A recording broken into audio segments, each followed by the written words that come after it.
how do I pay for attorney fees? How do I keep everybody fit? How do we keep growing? What do we do? We were floating checks. Ooh. For 48 hours, I thought I was done. If Amy was standing in front of you right now, what would you tell her?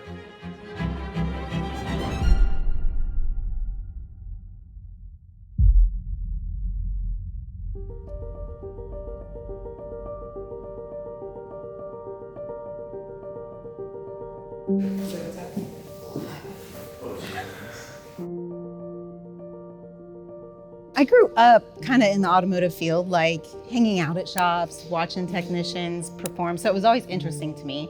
And about 17 years ago, I was sitting in another local shop in town, getting work done, saw that women were treated differently and the communication was just not great.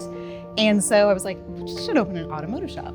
Like, we should just open one. After about 2 years of nagging my husband at the time, we decided to open one up at one bay. We rented it from a construction company and we had no customers, but we had a shop and we did all right. And then about a year after that, we were floating checks. Ooh. Oh, wow. Yes, we didn't have cash flow, but I loved it. I wanted to change the industry. I really wanted women to have a different experience. When they came in, I wanted women to be able to ask questions and make noises and not feel judged. That went on for about 5 years. So 5 years in, 5 years. 5 years. We started adding employees, we started adding technicians. We had then a 4-bay, we were still renting. And so we were growing. We had hired on our first advisor, who's still with me today.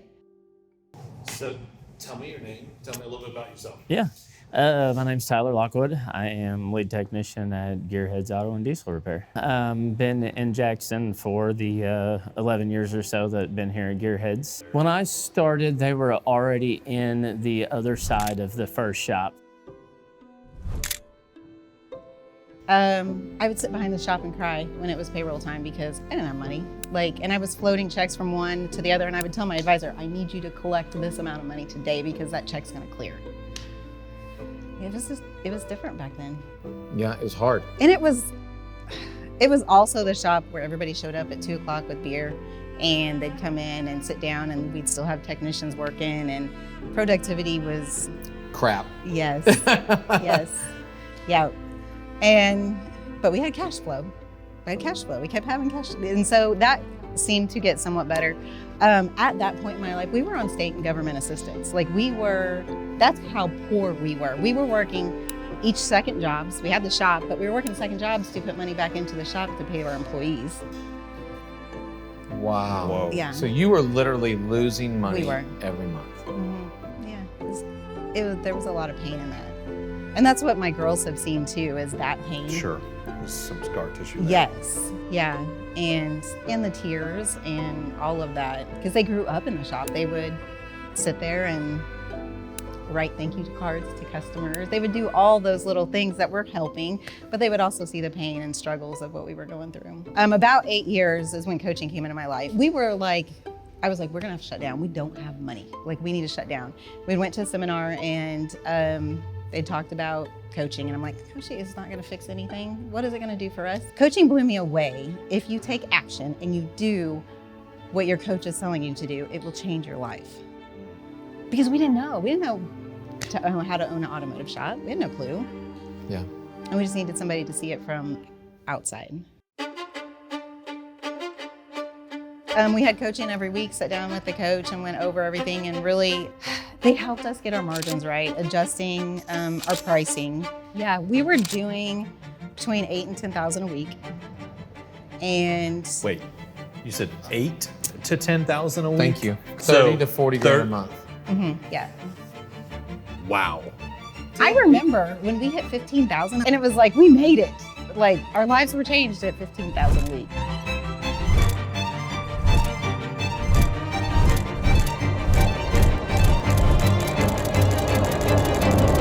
In the midst of that too, I ended up going through a divorce. It was a little bit of burnout from my ex-husband. He was getting burnout on the shop. In the midst of that, we moved to our new location here. We moved in one weekend, so we closed on a Friday. I've done that. And we It's called rough. all of our friends and said, come help us move. And we moved all weekend. It's rough. Monday we opened it. It was rough. And I don't know how we did it. I really have no clue. Looking back now, I see my ex-husband at the time that kind of almost just wore him out even more. Yeah. And the that kind of pressure, started all the of it. checkout of the business. And so, Snapped. yeah, There's a mental strength that it's kind of like if you're doing barbells and you go too far and you tear your bicep. What did you do, right? The muscle, if you let it rest a little bit more before you did the next rep, you could have done it, but you didn't, and it snapped. yeah, And the brain works the same way. yeah, The stress, the pressure. Yeah, it's sad. it is. It is very Small sad. business kills a lot of small families, It sadly. does. He was struggling with addiction issues at the time. And that kind of just, I think that pushed him over to that side more. It was a very sad, scary time for the kids and I both. But I was like, we're gonna make it work. Like, period. We're gonna figure it out. And we had been like co-owning, running the business. But at that time is when I really stepped more into the leadership, because he would come in for a couple hours and then leave for the day. And That was it. that was it. So you moved, bought the building. You're growing, Yes. but you just took the reins and you said, "We're doing this." Yes. Yeah, we have to figure it out. We have to figure it out. And I remember that was a conversation that he and I had, was when he walked out, he's like, I'm done. Close the door. I don't want this business no more. I'm done. And I was like, we can't do that. Like, these people need money to take home. Like, they're relying upon us. Right now I have 13 employees, but at that time we had probably like 6 or 7 employees. And I'm like, these people have to have, like, take care of their families. Like, I can't let the business go under. She has always taken care of my family. 100%, whether the shop had money or not, just to be frank. And so, yeah, I started working with that coach at the time, and I'm like, I need you to help me survive this divorce and keep this business open. And I did not want the shop, to be completely honest. At that time, I was like, No. I did not want it. But I knew I could feed my kids if I kept the shop open and I had money that way. So why didn't you want the shop? Well, I was like, the shop's his. He can have that. I had put an offer on buying a beauty supply shop. They sold like beauty products. I put an offer on that. That next week we were supposed to sign the contract, and the day before we signed the contract is when he walked out of the shop. And so then I was like, I can't sign the contract of a new business. Like, I can't do that. And so that made that deal fall apart. Wow. And so, like, I was checked out of, I thought I was gonna do something else. I thought my path was a different way. What shifted? I was pushed into, I had to. Like, this is what I had to do to keep the shop open. Back was against the wall. Yes, like I had no choice. Like, in my mind, there was no choice of shutting it down. That was not and an you were option. the only one talking to the coach at that point. I was the only one talking to the coach. And I'm like, how do I survive this? How do I pay for attorney fees? How do I keep everybody fit? How do we keep growing? What do we do? And she did. She walked me through every week, and lots of crying, phone calls, and hard times. And it was tough. From those 11 years, from those time, it's just us left at this point. You know, we kind of talked about it, stuck it out to this point, and been able to see the growth. Almost 2 years ago, it was in October, cancer gets into my shop and I lose all my employees besides my one advisor. And I was like, I did not know that was gonna happen at all. And that was probably my rock bottom. For 48 hours, I thought I was done because I didn't know what I was gonna do. My 20 group at the time, they pulled me through it. There was 4 other male shop owners in my 20 group that were constantly calling me throughout the day, and just coaching me through that. They were like, you are gonna go out there and recruit like you've never recruited before. And I'm like, what does that mean? They're like, you are gonna go get to the dealerships. You're gonna go get these guys. And I'm like, I don't know how to do that. Like, I did not know how to do that. And one of them was like, what are you gonna do? If you just walk away from it now, realistically, what are you gonna do? What does that look like? And when I realized what that looked like, that's not the path that I wanted. And so that was when I was all in. That is when, okay, I'm 100% in. Like, I don't want to sell all this stuff. I can't. The perspective of being in a corner. Mm-hmm. You saw yourself there. Yeah. Okay, now I got to do something. Her main thing from day one was, if you want it, you can get it. You just have to find the way. And she has never steered from that. Even when I have felt like were above our eyeballs in work and didn't know how we were going to get through it. She has calmed me. She's been that calm and told me there is a way. You just have to find it and figure it out. Within a 2-week period of time, I had my whole location restaffed. You got to tell us what happened. I got on Indeed and I Okay. started snooping and I started just messaging like, hey, I have this great opportunity where I casted vision. I talked about store 2 because in the midst of all of that too, I was talking to the current owner of store 2 and I came up to him and was like, hey, when are you gonna retire? Like I need more bays. I knew I needed more bays to have the life I wanted to have. And he was like, well, I was actually getting ready to sign a contract with a place out of St. Louis today and send that fax over to him. And I was like, well, why don't we talk about it? They were going to buy it and completely redo it, change the name. And I said, what if I kept your family name alive? Oh, Yeah, right? Wow. And so he was like, let's talk. And so in the midst of everything falling apart, I lose all my team. I'm still talking to him about buying store 2. And so I'm like, I don't have an option. Like I had to figure it out. There was no going backwards. what'd you do when the first guy showed up and goes, where's everybody else? But I'd asked for friends to come in. Will you come in and change oil for me for 1 week? So Wait, like, you asked your friends? Yes. That's amazing. and so yes, it was just day by day buying time of till I got there. But yes, the first tech that shows up, I'm casting vision for him, and he's like, you know what? I got 2 techs I'd like to bring with me. And I was like, oh, I've got 2 bays. And so he came in and he staffed the back of the house. That's amazing. That's Yes. a God thing right there. It really Wow. was. It really That's was. special. One of my big reasons that I was looking for a different coaching company is because with that one, it was a lot about just raising your prices, which we needed to do at the time because our labor rate was super duper low. But at the same time, we also needed to be coached as individuals and leaders. And I will say ShopFix brings that. So I had been I needed more. And I would tell my coach, I'd be like, I need more me. I need leadership for me. Like, how do I become a better leader so I can get my team to become better? And I knew I was the problem. That's the revelation we all got to come Yeah, it was like, I knew I was the problem, but I didn't know what I needed to fix. to. We're 12, 13 years now when all this is happening. And one day you and I end up on a phone call. We did. How did that happen? February, I went to Vision, and you and Jay were there. And Oh, I wow. ended up in one of your classes. Oh, wow. I know. I know. I know. And that's when I was like, I need more for me. How do I become a better leader?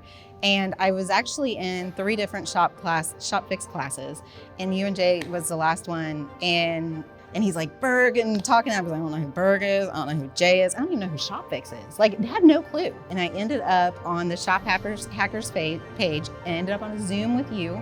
Okay. And you were talking numbers, and I'm like, okay, they kind of know what they're talking about. Like, okay. Kind of. Because I Kind don't of. know what he's talking about. So, and then from yours, I ended up on a Zoom that you were doing, and I think it was on the Shop Hackers page. Okay. And from that, you gave out your cell phone. And I texted your cell phone, and you said, can you talk now? And I was like, That's shit. Like, really didn't think you were gonna text me you back. gotta leave all that. Like, at the time, I was living in the midst of our divorce, we had bought a house that we were gonna rent out. I ended up living in that when we divorced. So I'm in this 800 square foot house that my girls call the divorce house. Oh, Yes. wow. And I was like, I wanted to leave that house so bad because all they could think about is that's the divorce house. And so I'm pacing in my living room, talking to Aaron on the phone, and you say you connected with me because of your mom Yep. and what she had went through. And you told me that, I know, Amy, you're going to get on there and you're going to dive in and you're going to do all the things. He said, and if you do that, in 12 months, your life will look completely different.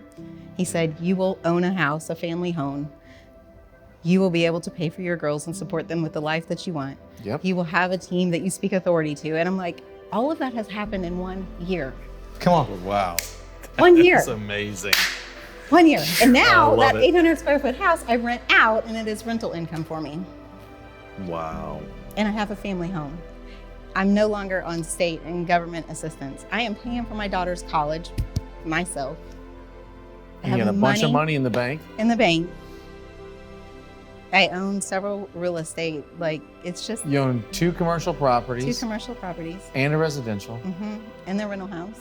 I remember John Kayer calling me and going, I got this client, Amy. Bro, I've never seen anything like it. She is just, everything I tell her to do, she's just like 3 hours later, done. Yes, like, what zoomed next? in, like laser focused, and she's got those lists, and she's calls me back in like 6 hours and has it all done. He's like, I don't know how I'm gonna keep up coaching. Like, this is crazy, but I love it. A lot of people, the pain isn't quite bad enough. They're not quite scared enough. Maybe they don't have enough confidence. They don't feel like they're backed up against the wall. And while we don't like all those things, there is something magic that happens. Yeah. When you know you have to make it or make it. Yeah. There's something magic in that. And you've done it. So looking back, what a wild journey. Yeah. What was the hardest moment through all that? When I lost everybody. Because I really feel like my team is my family. And I would look at every decision I make, it impacts, right now I know it impacts 53 lives. And that is the spouses, the children, the employees. So when I make a decision, it impacts them. And I better be making a good one. Because if not, I've got to figure a way to get us all out of it. And so when I lost everybody, that was a hit to me, to my heart. Why would they leave me? I'm in that situation. I have no one. That 48 hours was bad. And I'm not super competitive, but I have it within me because a lot of it has been, I'm going to prove them wrong.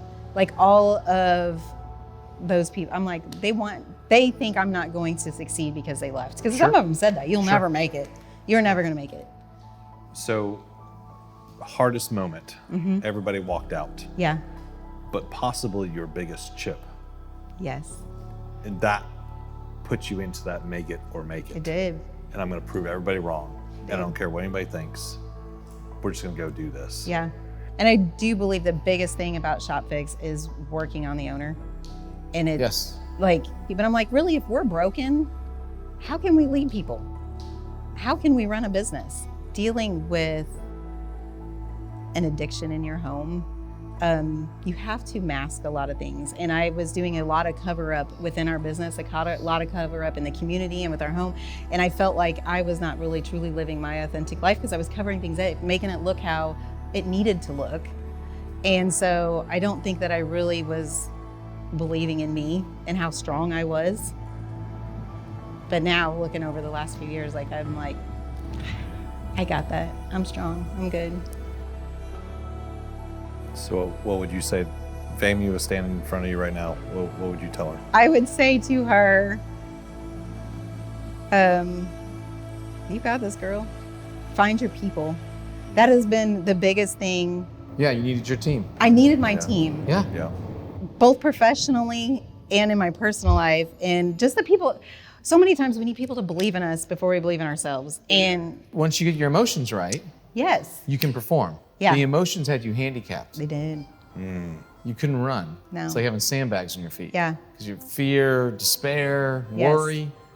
And I was raised, divorce is failure. And so going through that divorce, I was so embarrassed that I had failed. I remember showing up at my first chamber event. I didn't want to go because I'm like, these people know that we're divorced and how embarrassing. I'm walking into this room. Listen, yes, you could see it as embarrassing, but what's more embarrassing is you covering for him. You actually standing up for yourself is actually showing that you don't put up with that crap, you have a standard. And so now it actually causes people to respect you more. When someone has addiction, what do you hear that happens? Like either they hurt themselves, they hurt the family, they hurt multiple members in the family, they get in car accidents, they make stupid decisions. Yeah. What are you supposed to wait till that happens? Right. So you made the right decision.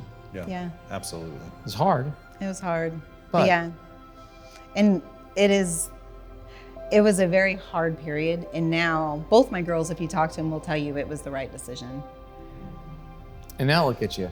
I know. I mean, just killing it. I mean, you're freaking killing it. Yes. Rock star. I mean, your kids are gonna be like, what the heck? And you're like, oh, sweetie, I can just blah, blah, blah. Don't worry about it. Yes. Mom's got it. Yes.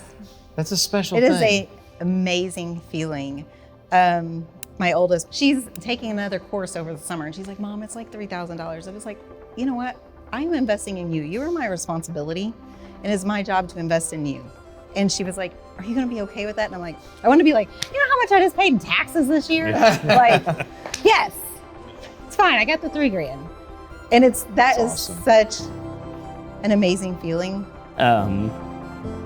Watching Amy grow as a leader has essentially what's helped me grow as a leader. I couldn't ask for a better person to work for. In all the years of having all the different team members, you know, we've had good team members come and go. We've got great team members now. But at the end of the day, she was always there at the top of that home. That's a really big deal to me, especially having 3 kids at home and knowing that no matter what happens, we'll be taken care of. For sure. That's the biggest thing. No, we're super proud of you, Amy, and I think I know John is. I know all the other people in your tribe are. We're all very, very proud of you. We're not anywhere close to being done. I feel like we're just almost at the runway. We haven't even like taken off yet. I feel like that too. Like we have not even taken off yet. You have so much ahead of you. Potential. So much potential. Yeah. Yeah. You are just getting started.